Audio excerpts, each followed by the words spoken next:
Singapore chewing gum. In 1992, Singapore banned the sale of chewing gum entirely. Not the chewing of it, the selling of it. You could technically chew gum you brought from another country, but good luck finding any. The ban came after years of gum being stuck on MRT train doors, sensor pads, and basically every surface imaginable. The government calculated that cleaning up gum was costing the country millions every single year. So the government did what Singapore does best, it just made it illegal. In 2004, a small exception was made for therapeutic and dental gum, but only if a pharmacist hands it to you personally after checking your ID. A pharmacist for gum. Importing gum for personal sale can land you a fine of up to 100,000 Singapore dollars or 2 years in prison. Singapore's streets are famously spotless. Now you know exactly why. Thailand. The king. Thailand has a law called lèse-majesté. It means you cannot insult, defame, or threaten the king, the queen, the heir apparent, or the regent. Not in person, not online, not in a private message, not even as a joke. The penalty is 3 to 15 years in prison per count. Per count means each individual statement is its own separate charge. Post 3 things the authorities don't like and you're looking at up to 45 years. In 2021, a woman was sentenced to 43 years for posting audio clips on social media. The sentence was halved after she pleaded guilty, bringing it down to just 21 years. For audio clips, foreign tourists are not exempt either. Sharing a meme, liking a post, or simply forwarding a message can qualify. Thailand receives over 30 million tourists every year. Most of them have absolutely no idea this law exists until it is far too late. Japan. Dying in parliament. The Japanese parliament building has a well-documented rule. You are not allowed to die inside it. Anyone who loses consciousness or appears to be in critical condition inside the building is removed and transported to a hospital before death can be officially declared on the premises. The reasoning is partly ceremonial and partly administrative. A death inside Parliament creates enormous bureaucratic complications and is considered deeply inauspicious in Japanese culture. A near identical rule exists in the UK Houses of Parliament. The logic there being that if you die inside a royal palace, you become technically entitled to a state funeral. Rather than deal with that paperwork, staff ensure nobody officially dies on the premises. 2 of the most powerful legislative buildings on earth share the same unspoken policy. Keep your dying for somewhere more convenient. Switzerland, the toilet. In Switzerland, flushing the toilet after 10 p.m. is considered noise pollution in most residential buildings. So is running a bath, so is mowing your lawn on a Sunday. Switzerland has some of the strictest noise ordinances in the world, and they are taken seriously by neighbors, landlords, and local authorities. Complaints can result in formal warnings, fines, and in repeated cases, eviction. Men are also technically prohibited from urinating standing up after 10 p.m. in some cantons because the sound carries through the walls.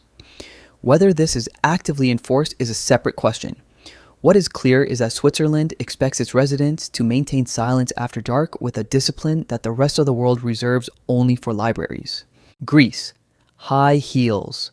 In 2009, Greece officially banned high-heeled shoes at ancient historical sites.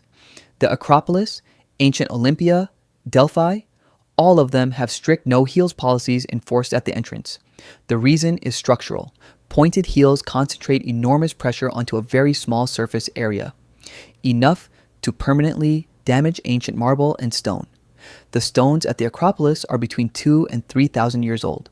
They survived Persian invasions, Ottoman occupation, and a Venetian artillery strike in 1687 that partially destroyed the Parthenon. What the Greek government decided they could not survive was a tourist in stilettos. Signs are posted at every entrance. Several visitors have been turned away on the spot. The irony is that ancient Greeks themselves wore flat sandals almost exclusively. The heels were never part of the original dress code to begin with. Australia. The light bulb. In the state of Victoria, Australia, it is illegal for anyone other than a licensed electrician to change a light bulb in their own home. This is not a suggestion. It is an actual law under the Electricity Safety Act. The fine for doing it yourself is 10 Australian dollars, which is not exactly devastating, but the law itself has become one of Australia's most ridiculed pieces of legislation. The reasoning behind it was genuine. Electrical safety, reducing house fires, ensuring proper installation. In practice, it means a resident who replaces a dead bulb in their kitchen ceiling has technically committed an infraction.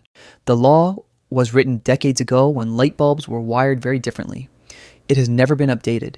Most Australians have no idea it exists, the ones who do change their bulbs anyway and accept the theoretical $10 consequence. Denmark.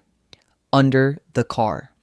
Denmark requires drivers to physically inspect underneath their car before starting the engine, specifically to check that no children or animals are sheltering beneath it. This law exists because of documented cases of children crawling under parked cars for warmth during colder months. Skipping the check is a violation of road safety law. Denmark also has an older rule still on the books requiring that if your headlights are not working, you must hire someone to walk in front of your car holding a lantern to warn other road users. This dates back to the earliest days of automobiles and has never formally been removed. Denmark consistently ranks among the safest countries in the world for road travel. Whether the lantern rule is contributing to those statistics remains an open question. Italy, dying. Several towns across Italy have passed laws making it illegal to die within their borders.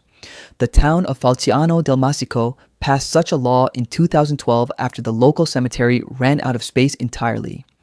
The mayor, unable to expand the cemetery due to budget constraints, concluded that the next logical step was simply to prohibit residents from dying. The law is unenforceable for reasons that should be immediately obvious. It remains on the books regardless. The town of Celia in Calabria went further by making it illegal for residents to fall ill, requiring everyone over 40 to attend regular medical checkups under penalty of a fine. The mayor's reasoning was that preventing illness reduces strain on local services.